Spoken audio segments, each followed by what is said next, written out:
October is Domestic Violence Awareness Month. It is a public health crisis that affects millions of people every year. That is why organizations like the Connecticut Coalition Against Domestic Violence exist. To be the voice of the issue, to advocate on behalf of survivors, and to advocate for actions and solutions that will empower these individuals and create a world where no person lives in fear. Today we are joined by Megan Scanlon, President and CEO of the Connecticut Coalition Against Domestic Violence, to talk about why this work matters and what can be done. The Municipal Voice is a Connecticut Conference of Municipalities podcast in collaboration with WNHH LP 103.5 FM. I'm your host, Matt Ford. As always, be sure to give us a like and let us know what you're thinking in the comments. CCM's Municipal Voice podcast continues to present a key forum on important state-local issues. The views expressed do not necessarily reflect the consensus views of CCM or our member municipal leaders. Megan, thanks for joining us today. Yeah, thank you so much for having me. I'm happy to be here. So I think we should start by having you give us a little bit of a brief overview of your work and your organization. Tell us about what the Connecticut Coalition Against Domestic Violence is. Sure. So Connecticut Coalition Against Domestic Violence, we affectionately call CCADV here in the state. We are the state's leading voice for survivors and victims of domestic violence. And we focus mainly around advocacy, both at the state and federal level, in terms of policy, but then also providing training and technical assistance to our 18 locations across the state, our member programs that serve the entire state. So we have 15 member programs in 18 locations that provide shelter services, court-based advocacy services, services for children, housing, essentially all the direct services an individual may need when trying to get to a safer situation than they find themselves in currently. I think one important question that we should put in front of our viewers is, what is domestic violence, or what is domestic abuse? I mean, we all have an idea of what it is, but what is the working definition for you? Yeah, so it's really important to be cognizant that we really emphasize that it's a pattern of behavior over a period of time. So this isn't like, a one-off argument that you might have with a friend, family member, or partner. This is really an established pattern of behavior that can be physical or non-physical.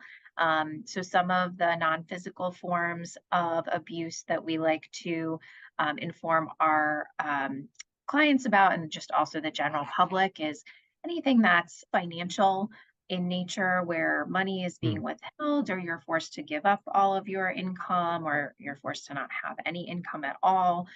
Psychological and emotional abuse, where you often feel like the individual is sort of making you second guess yourself, certainly contributing to a lower self-esteem based on appearance or other attributes that they kind of call out consistently as being in a negative way. We also like to talk about sexual violence is certainly one of the forms of abuse that can happen, any kind of unwanted sexual behaviors or acts. Obviously physical, any kind of strangulation, hitting, punching, certainly is a high danger sign that we would definitely recommend folks seek services for. And it can also be toward your children or your pets. So if you find that some of these attributes of abuse, whether they be the non-physical or the physical forms, are being subjected to your children, or often using your pets as sort of a threat to hurt them if you do not do X behavior or comply to X behavior, those are all sort of those signs. So it's a power and control dynamic for sure. So again, it's really important to sort of think about, anything can become power and control, from doing the dishes to having dinner at a certain time. And some of those things are complicated because in healthy relationships, you may have a division of labor that works very well in your household, but we're really talking about those patterns that are exerting power and control. So like, you have to have dinner at this time, or you have to have certain things, or there's this threat of danger to you and your family. And how does this affect people in Connecticut? So in Connecticut, we're actually seeing that we serve about 40,000 individuals through our 18 sites across the state per year. We know that we're not reaching everyone, right? Those are only the Hmm. individuals coming through our door. So I would say it's a significant issue in the state of Connecticut. We treat it as a public health crisis because we know that individuals that are experiencing domestic violence, family violence, intimate partner violence, they're also, very much oftentimes within the community. So they're going to the grocery store and they're going to the doctor's appointments and they're going to school and going to work. Sometimes those are the safest places that they go in Hmm. a given day. Um, so I would say it's a pretty prevalent. Obviously, women are impacted more than men in the state of Connecticut, and that Hmm. is true nationwide as well. And we've seen actually an increase over COVID, as we're coming out of COVID, but certainly over COVID, an increased amount of children that have been subject to or witnessed to abuse in their Yeah. household. So we're really concerned about that moving forward, and making sure that they have the services that they need. Yeah. You mentioned that you consider it a public health crisis, but it's also a preventable public health crisis. What do you mean when you use those terms? Yeah, I'm actually really glad you said it's a preventable public health crisis. So what I mean is that, we have obviously done a lot of work with the victims and survivors and their families. We do work with family members that are surviving their loved one that has been killed by an intimate partner or a family member. And then we also, certainly try to work as much as we can with offender side of things in terms of the programs that are available to try to break some of the cycles that we see. So what I guess I mean by that first and foremost is we often find that both on the victim and offender side, they individuals have been subject to some sort of family violence in their lifetime Hmm. as children. So maybe not necessarily directly subject, but certainly witness to. So it really plays into what is a healthy relationship versus what is an unhealthy relationship Hmm. for a lot of individuals, whether they find themselves on the offender or victim side. So we focus a lot on education around our young people in order to combat that.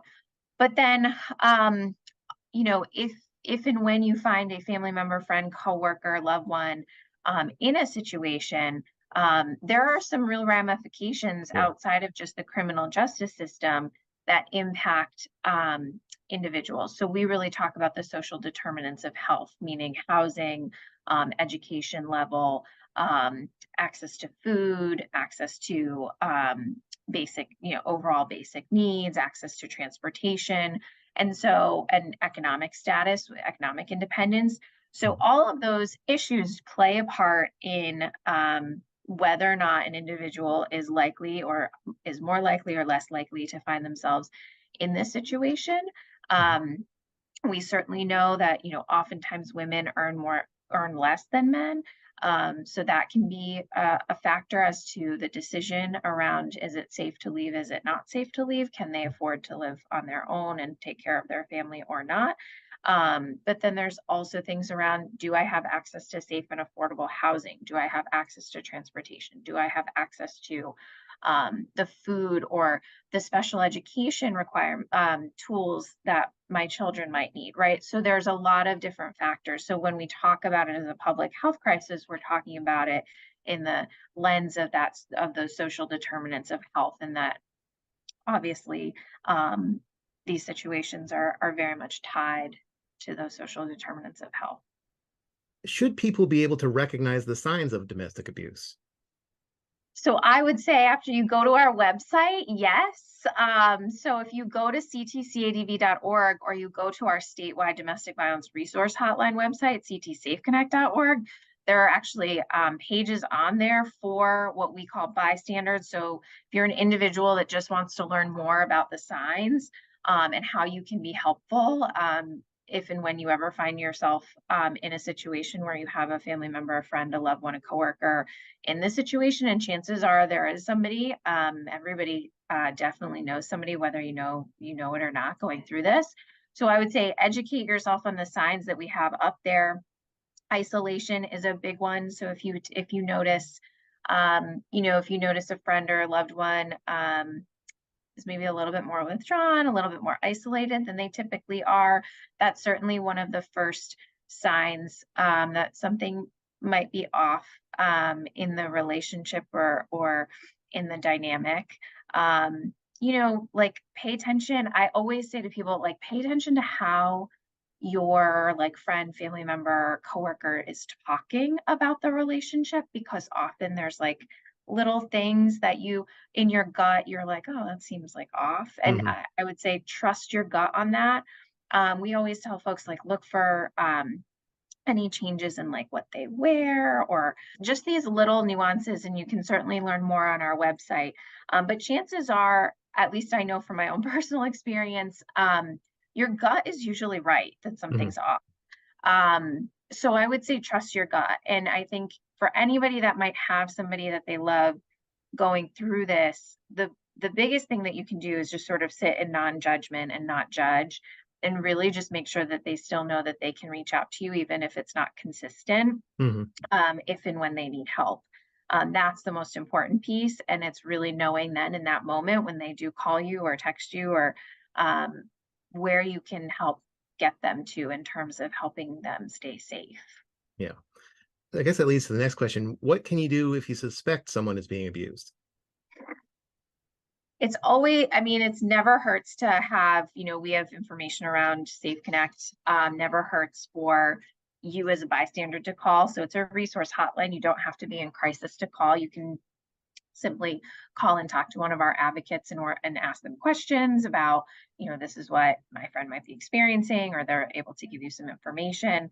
Um, Certainly, doesn't hurt if you are the person experiencing it and you don't necessarily want to call the police. You're not sort of ready to make a safety plan, and you're not ready to sort of work on your timeline for leaving, because we do understand that's the most lethal time. You can call in and just ask for general information. You can call back again. You can, we take a victim-centered approach, meaning we're not going to look to push a victim into any kind of safety plan or any kind of housing plan or any kind of services that he or she does not want, and certainly can take their time to receive those services. But even if it's just a basic safety plan and you just call in and say, hey, I think I might be in an unhealthy relationship. Here's what's going on. Are there certain things that I could do to keep myself safe? We can walk you through those. And, we have, I can't stress enough, we have over 400 advocates across the state doing this work. So there's so many people that are ready and willing to help. So I know it can often seem very daunting to take that first step, but on the other side is like an entire family that is ready with resources to help you. Great. On your website, you do offer statistics, guides, toolkits. Are those all created internally? Yeah.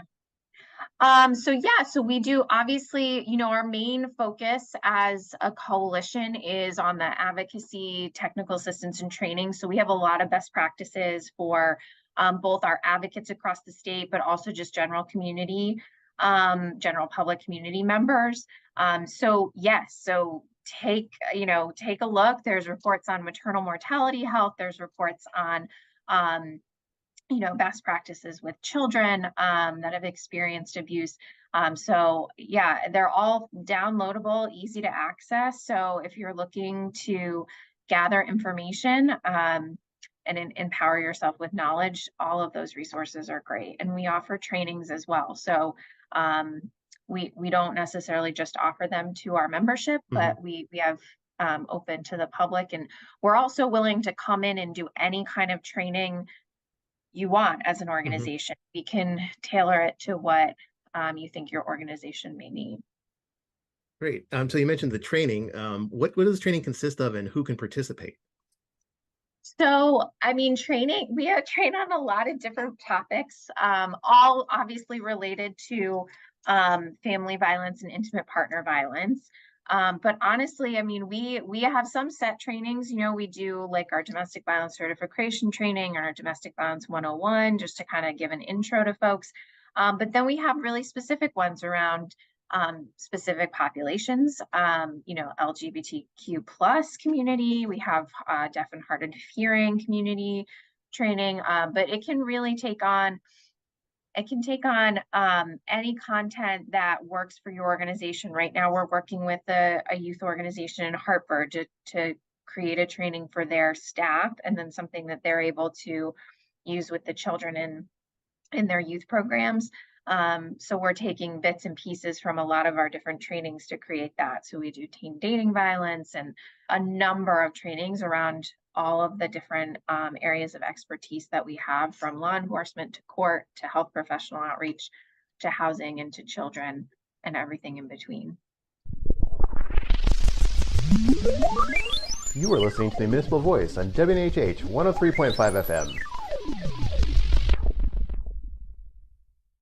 On to something that CCM members are familiar with, advocacy. What kind of things are you advocating for, and how do you come up with policies that you champion? Great question. So we always advocate, obviously, for our services to remain.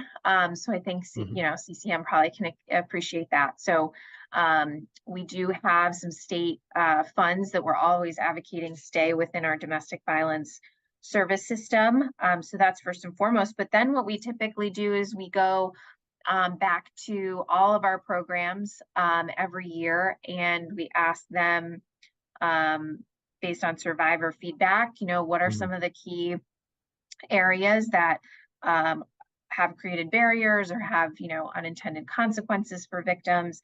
And we base our legislative agenda off of those suggestions. So, we've done a lot around better and equal access to housing recently, based on the feedback that we've gotten from our survivors. We actually introduced last session a bill on coerced debt. So that didn't necessarily pass, but we're going to bring up again this year. So for individuals that have experienced that financial abuse, it can have long-lasting impact on their entire ability to get, housing and a job and get car loans and everything that impacts their financial independence and freedom.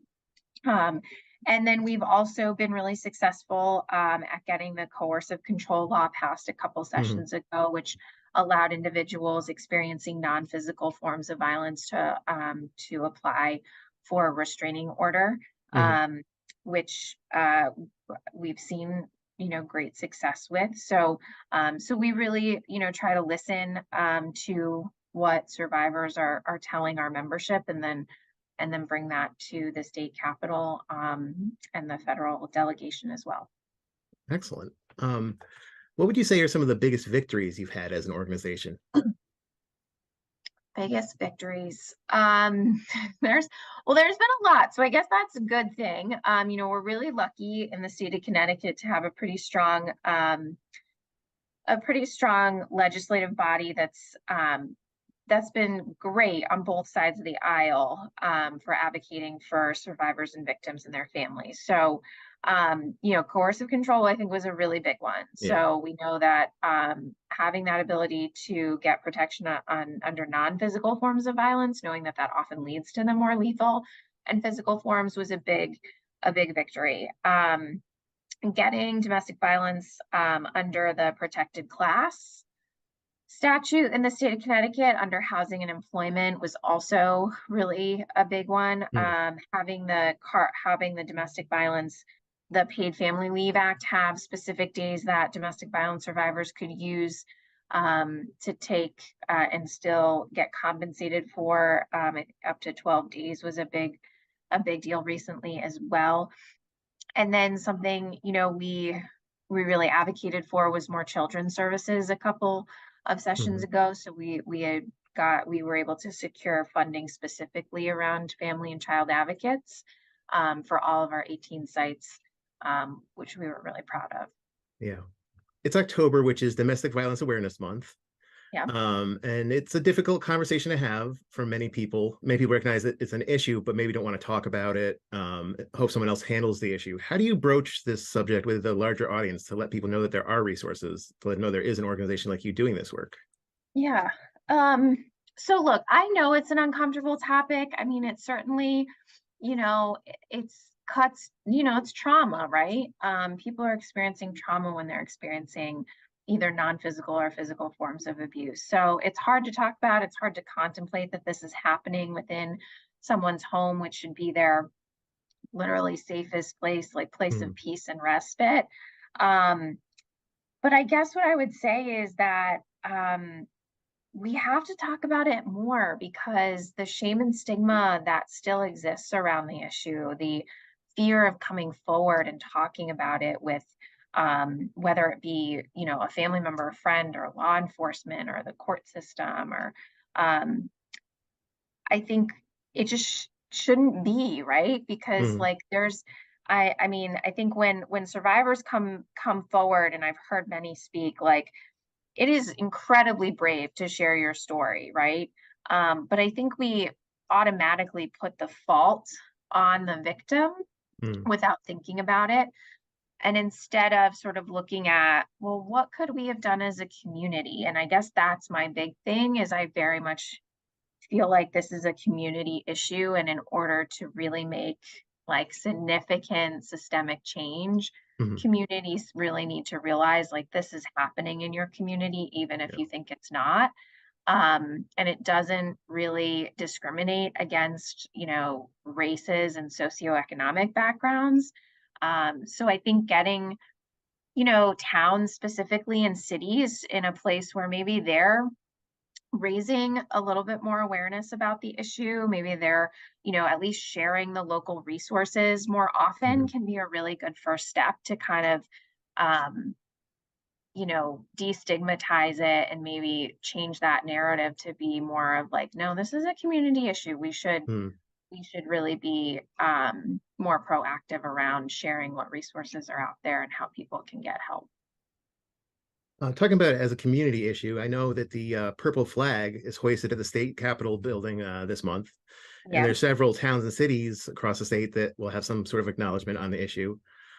What can towns and cities be doing to support organizations like yours? What can the state be doing to help support survivors?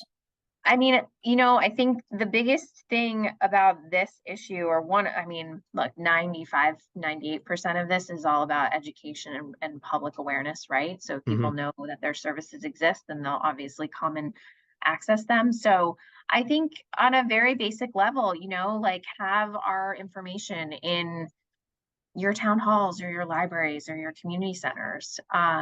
Just having that basic access to information is helpful. If you have like a newsletter that goes out to your city or town, to whatever, electronic listserv you have, having the local programs information in there, having our statewide domestic violence resource hotlines information in there.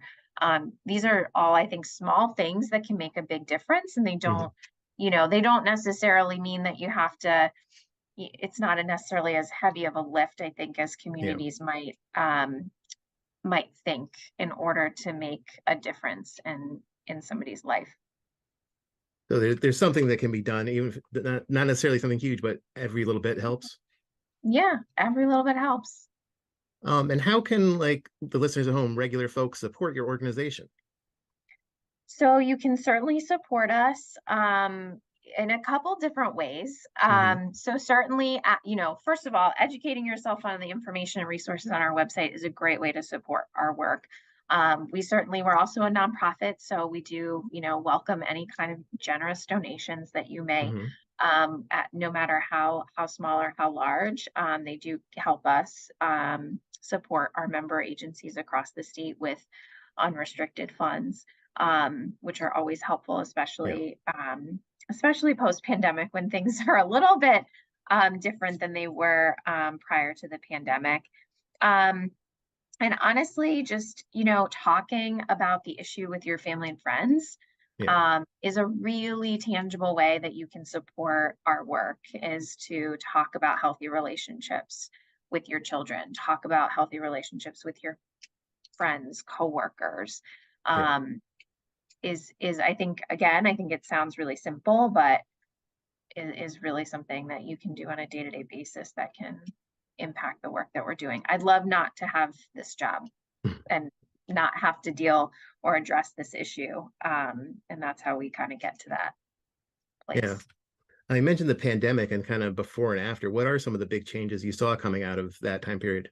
Yeah, well, so like I mentioned before, children were definitely much more present, much more witness to, subject to abuse than prior, just given the fact that schools went virtual and a lot of after school or before school programs or other resources that kids might have had in their communities Hmm. were just not functioning the way that they did. And then we have seen in terms of in terms of the level of lethality, and so when I say lethality, like the level of violence Hmm. has increased in the cases that we've seen. And our homicides, we typically average about 14 in the state. I think we got up to 16 last year, and I think we've just sort of seen the trends we've seen statewide around incidents, we've seen in the homicides around lethality. Hmm. Firearms were used in more than half of those cases.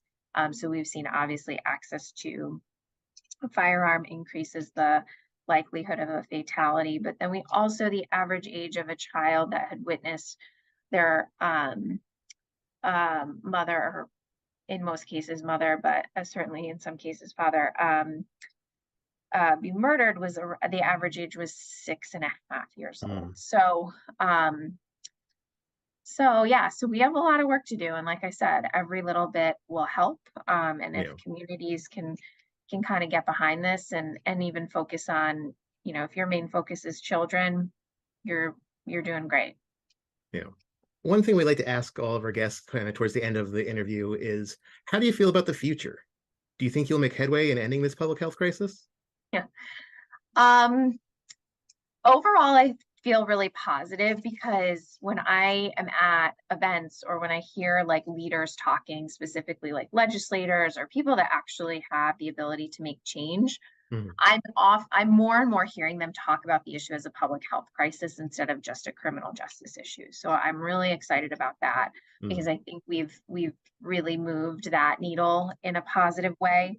Um, and then I think just being exposed to like all of the work that individuals are doing across Mhm. the state, like our advocates are doing such important work. But also, the other weekend I was at like a fundraiser that was set up in Bristol. Like, the community of Bristol got together and like decided that this was going to be what they fundraised around. And that gives me a lot of Yeah.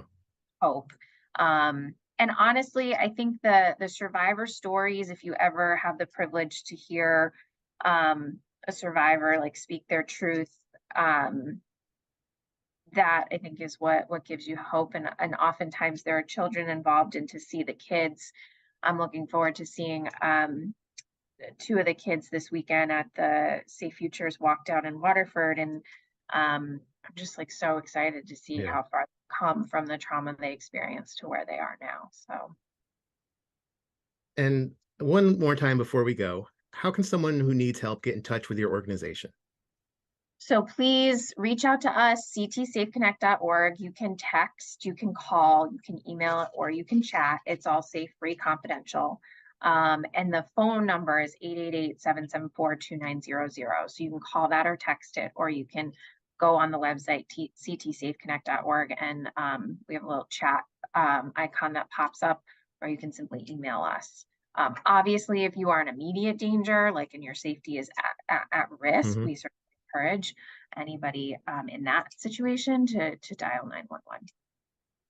Well, Megan Scanlon, thank you so much for speaking with us today. We really appreciate it. Yeah, thank you so much for having me. I really appreciate this. We'd like to thank our guest, Megan Scanlon. The Municipal Voice is a co-production by CCM and WNH8 103.5 FM.